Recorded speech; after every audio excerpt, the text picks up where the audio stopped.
श्रीगणेशाय नमः। श्रीसरस्वत्यै नमः।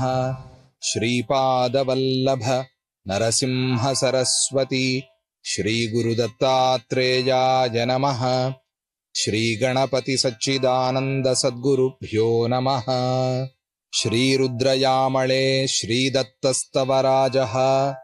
श्रीशुक उवाच महादेव महादेव देवदेव महेश्वर दत्तात्रेयस्तवं दिव्यं श्रोतुमिच्छाम्यहं प्रभो। तदस्य वद माहात्म्यं देवदेव दयानिधे दत्तात्परतरं नास्ति पुरा व्यासेन कीर्तितम्।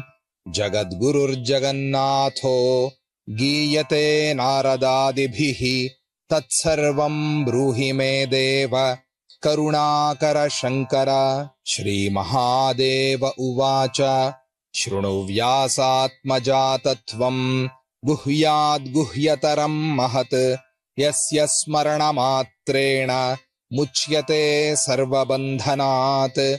दत्तं सनातनं ब्रह्म निर्विकारं निरञ्जनम् आदिदेवं निराकारं व्यक्तं गुणविवर्जितं नामरूपक्रियातीतं निस्सङ्गं देववन्दितं नारायणं शिवं शुद्धं दृश्यदर्शनवर्जितं परेशं पार्वतीकान्तं रमाधीशं दिगम्बरं निर्मलो नित्यतृप्तात्मा नित्यानन्दो महेश्वरः। ब्रह्मा विष्णुः शिवः साक्षात् गोविन्दो गतिदायकः पीताम्बरधरो देवो माधवः सुरसेवितः। मृत्युञ्जयो महारुद्रः कार्तवीर्यवरप्रदः ओमित्येकाक्षरं बीजं क्षराक्षरपदं हरिः। गया काशी कुरुक्षेत्रं प्रयागं बदरिकाश्रमः एतत्सर्वं कृतं तेन दत्त इत्यक्षरद्वयम्। गोमती जाह्नवी भीमा गण्डकी च सरस्वती एतत्सर्वं कृतं तेन दत्त इत्यक्षरद्वयम्।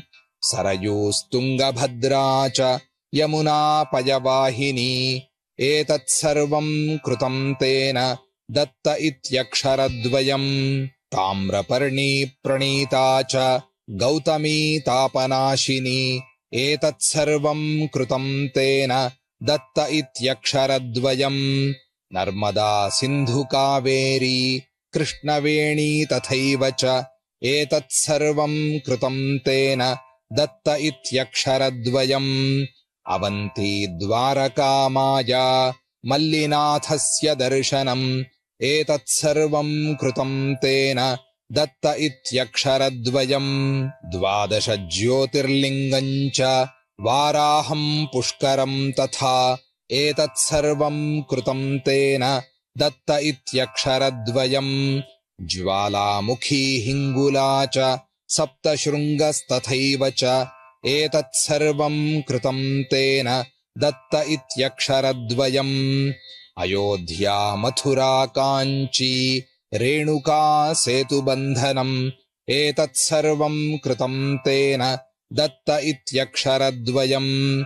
अहोबिलं त्रिपथगां गङ्गां सागरमेव च एतत्सर्वं कृतं तेन दत्त इत्यक्षरद्वयम्।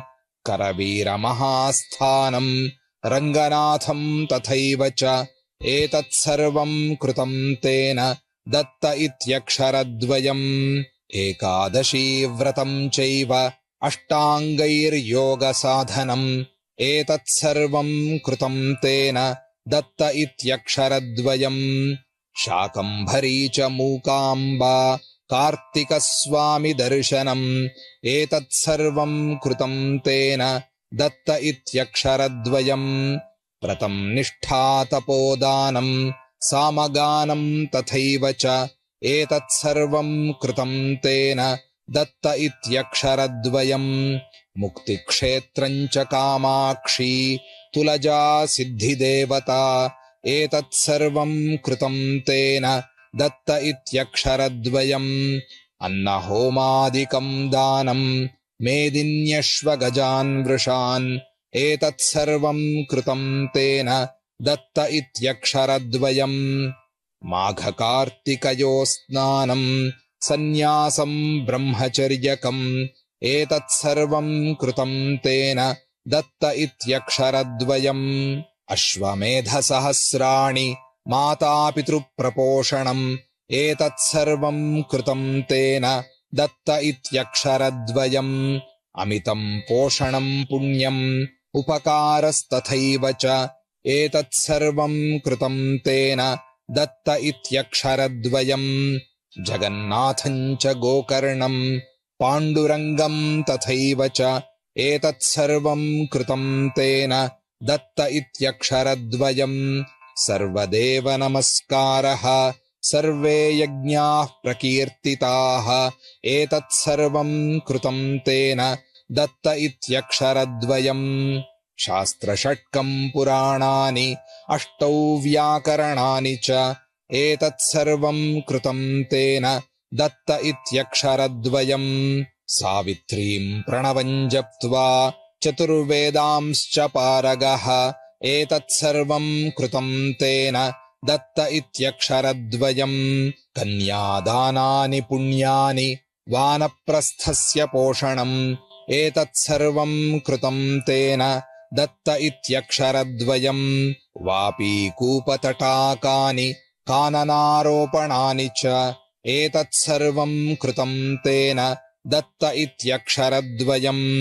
अश्वत्थम् तुलसीम् धात्रीम् सेवते यो नरः सदा एतत्सर्वम् कृतम् तेन दत्त इत्यक्षरद्वयम् शिवम् विष्णुम् गणेशम् च शक्तिम् सूर्यम् च पूजनम् एतत्सर्वम् कृतम् तेन दत्त इत्यक्षरद्वयम् गोहत्यादिसहस्राणि ब्रह्महत्यास्तथैव च प्रायश्चित्तम् कृतम् तेन दत्त इत्यक्षरद्वयम् मुच्यते सर्वपापेभ्यो दत्त इत्यक्षरद्वयम् स्वर्णस्तेयम् सुरापानम् मातुर्गमनकिल्बिषम् प्रायश्चित्तम् कृतम् तेन दत्त इत्यक्षरद्वयम् स्त्रीहत्यादिकृतम् पापम् बालहत्यास्तथैव च प्रायश्चित्तम् कृतम् तेन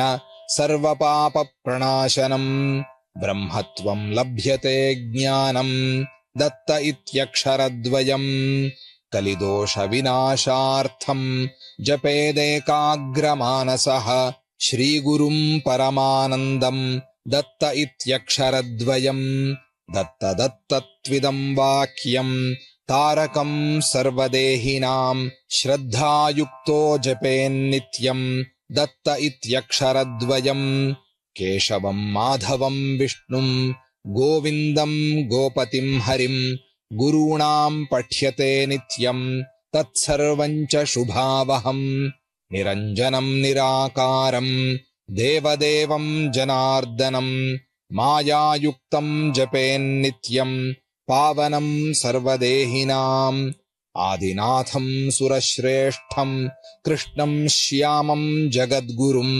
सिद्धराजम् गुणातीतम् रामम् राजीवलोचनम् नारायणम् परम् ब्रह्म लक्ष्मीकान्तम् परात्परम् अप्रमेयम् सुरानन्दम् नमो दत्त दिगम्बरम् योगिराजोऽत्रिवरदः सुराध्यक्षो गुणान्तकः अनसूयात्मजो देवो देवता गतिदायकः गोपनीयम् प्रयत्नेन अयम् सुरमुनीश्वरैः समस्त ऋषिभिः सर्वैः भक्त्या स्तुत्वा महात्मभिः नारदेन सुरेन्द्रेण सनकाद्यैर्महात्मभिः गौतमेन च गर्गेण व्यासेन कपिलेन च वामदेवेन दक्षेण अत्रिभार्गवमुद्गलैः वसिष्ठप्रमुखैः सर्वैः गीयते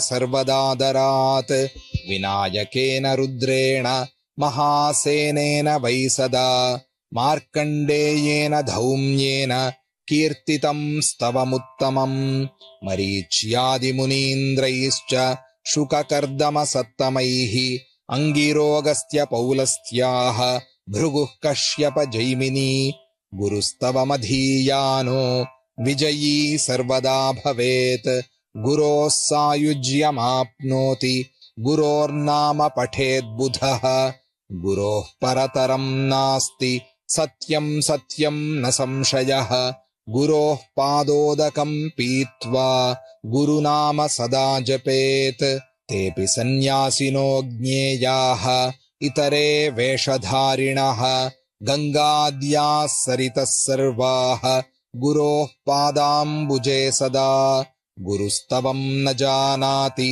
गुरुनाम मुखेन हि पशुतुल्यं विजानीयात् सत्यं सत्यं महामुने इति स्तोत्रं महद्दिव्यं स्तवराजं मनोहरं पठनाच्छ्रवणाद्वापि सर्वान् कामान् अवाप्नुयात् इति श्रीरुद्रयामळे शुकमहादेव संवादे दत्तात्रेयस्तवराजः समाप्तः।